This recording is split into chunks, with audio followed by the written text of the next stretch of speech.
guys made that kind of exciting, huh? Yeah. We need a couple of those games, so we're ready for if we come down in the clutch like that again. We got a little experience. And what were you thinking of just when it went to overtime on that tough three, and you guys had missed some foul shots down the stretch? I mean, there's nothing really you can really do with them throwing up threes and just hitting them. So, you know, we were confident throughout the game that we were going to win the game, and they started hitting the circuit shots. So, in overtime, we're still going to be as confident we were at the beginning of the game, and we didn't think that they could beat us. So, our confidence was sky high when we were in overtime. Evan, for the last 3 games, really been able to elevate your play. Can you talk about that?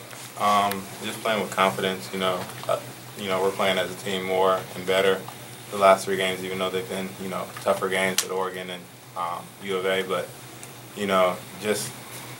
I guess I'm coming around and I'm shaking off the rust and, playing with this guy. I mean, a little more urgency because Chris Colvin hasn't been available for the last couple of games? Yeah, I think, it's a team effort when a guy goes down like that. But, me specifically, I just kind of, know I need to step up from the beginning of the year. So I think, with a game like this, I can just keep building on from the last game and the next game. You've been working on your mid-range after practices. What do you feel it is right now? And how comfortable are you with that pull-up at the free throw line? With me being a little guy and with us playing teams that have the 70% every night, I can't get to the basket every single time. So, teams are starting to try to back up off me. So I got to be able to knock down the 15-foot jumper. If they're going to continue to do that, I got to continue to make them pay. So I'm feeling more and more confident in the 15-footer, so I'm going to continue shooting.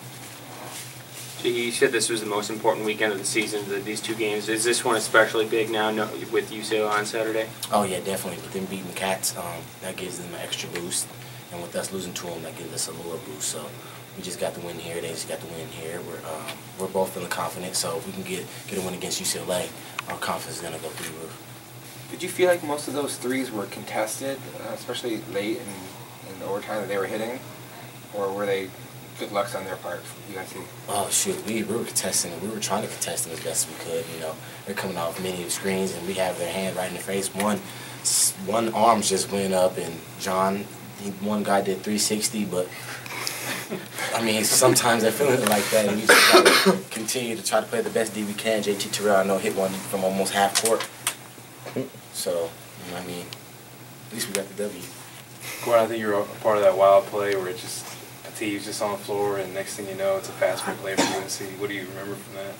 And I saw the ball get loose, and all of a sudden turned into a football. It was just bouncing everywhere. And I was trying to dive on it, but it just changed directions, and they got the layup, and we kind of just needed to, pull together. What's the mood like, when they hit a shot like that, energy-wise, going into the huddle, going into overtime? What did Coach say to you guys, or what was the mood like there? We knew we were confident in winning. I mean, those are tough shots. They're going to hit those, and I mean, we knew they couldn't make enough of those to win the game. So I think when we went into the huddle, we kind of just pulled together and said, try to stop them every time in overtime and just push this lead out. With the short bench now and everything, did fatigue play a factor at all with you guys at all? Was that game went into overtime? I think so. A lot of guys are playing a lot more positions now. I know Carrick's playing 2, 3, 4.